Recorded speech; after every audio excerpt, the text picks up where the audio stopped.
So আজকে pride and prejudice by Jane Austen character analysis দেখবো আমরা বাংলায়। এলিজাবেথ ব্যানেট উপন্যাসের প্রধান চরিত্র মিস্টার ব্যানেটের পাঁচ কন্যার মধ্যে দ্বিতীয়, সবচেয়ে বুদ্ধিমতী ও বিচক্ষণ। সে সুশিক্ষিত এবং রসিক। তার কথাবার্তায় অনেক সময় বাস্তব বুদ্ধির সুস্পষ্ট পরিচয় পাওয়া যায়। ডার্সির সম্পর্কে যেসব ভুল ধারণা সে পোষণ করত তা ক্রমেই দূরীভূত হয় এবং দুজনে বিবাহ বন্ধনে আবদ্ধ হয়। উইকহ্যামের সৌম্য চেহারা ও কমনীয়তা এলিজাবেথকে আকৃষ্ট করে, কিন্তু পরবর্তীতে তার বিভিন্ন কুকীর্তি সম্পর্কে ডার্সির আপ্তবাক্য শুনে সে উইকহ্যামের প্রকৃত রূপ উপলব্ধি করতে পারে এবং ক্রমেই ডার্সির ঘনিষ্ঠ হতে শুরু করে। ফিটস উইলিয়াম ডার্সি একজন ধনী যুবক, প্যাম্বারলি এস্টেটের মালিক এবং লেডি ক্যাথারিন ডি বার্গের বোনপো। বুদ্ধিমান ও সৎ হওয়া সত্ত্বেও প্রচণ্ড অহংবোধের কারণে সে সামাজিক মর্যাদায় তার অধস্তন মানুষদের তার নিচের দৃষ্টিতে দেখে। উপন্যাসের কাহিনীর ধারায় সে ক্রমেই তার আভিজাত্য সংবরণ করে এবং এলিজাবেথের ধীর চরিত্রের কারণে তাকে পছন্দ করতে শুরু করে। জ্যান বেনেট বেনেট কন্যাদের মধ্যে সবার বড় এবং সবচেয়ে সুন্দরী। এলিজাবেথের তুলনায় যথেষ্ট সংযত ও রক্ষণশীল। সে সহজ মাধুরী নিয়ে জ্যান ও বিংলের সম্পর্ক এগিয়ে চলে, যা এলিজাবেথ ও ডার্সির দ্বন্দ্বের বিপরীতে সুন্দরভাবে ফুটে উঠেছে। চার্লস বিংলে অত্যন্ত ধনী যুবক এবং ডার্সির অন্তরঙ্গ বন্ধু।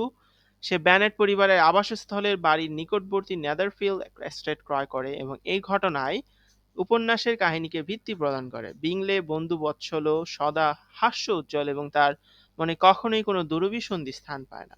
উপন্যাসের প্রথম ভাগে ডার্সি একজন অসৌজন্য মনোভাবের ব্যক্তি হিসেবে প্রতীয়মান হলেও বিংলে সম্পূর্ণ বিপরীতধর্মী এক চরিত্র হিসেবে পাঠকের মনে সার্থকভাবে স্থান করে নেয়।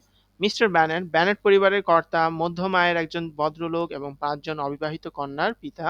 তিনি একজন গম্ভীর অথচ রসিক ব্যক্তি এবং কঠোর শ্লেষাত্মক হাস্যরসে পটু, যে প্রতিভা তিনি ইচ্ছাকৃতভাবে তার স্ত্রীকে রাগিয়ে কাজে লাগান। যদিও তিনি তার মেয়েদের খুব ভালোবাসেন, এলিজাবেথ তিনি অধিকাংশ সময় দায়িত্বশীল অভিভাবক হিসেবে।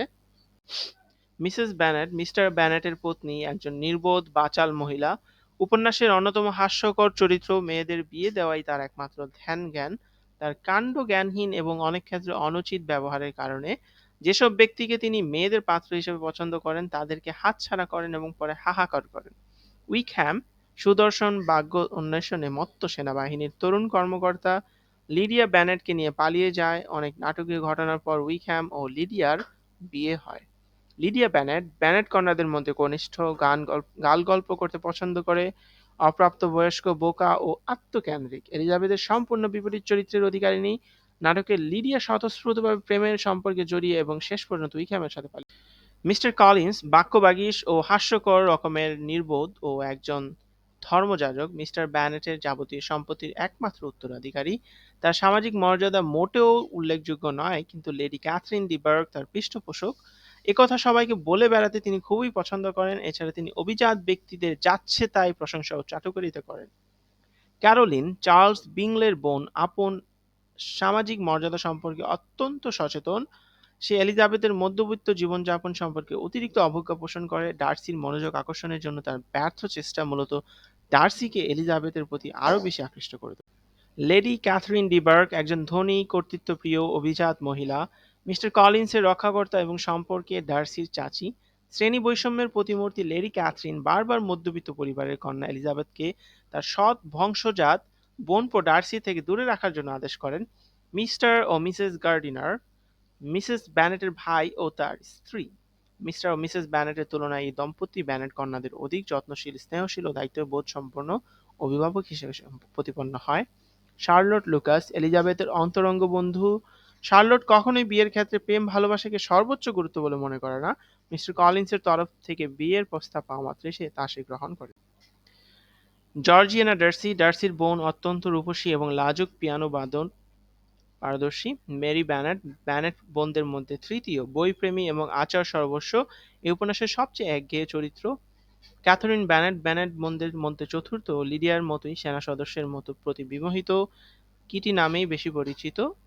মিসেস হার্স্ট সে তার বোন ক্যারোলিনার মতোই অহংকারী। ডার্সি যখন তার ভাইকে জ্যানের থেকে দূরে সরিয়ে দিতে চেয়েছে তখন সে ডার্সিকে সমর্থন করেছে। সুযোগ পেলে সে এলিজাবেথের ছিদ্র অন্বেষণ করেছে। মিস্টার হার্স এই উপন্যাসে তার ভূমিকা তেমন গুরুত্বপূর্ণ নয়। পানশালা এবং কাঠ খেলা ছাড়া আর কিছু করতে দেখা যায় না।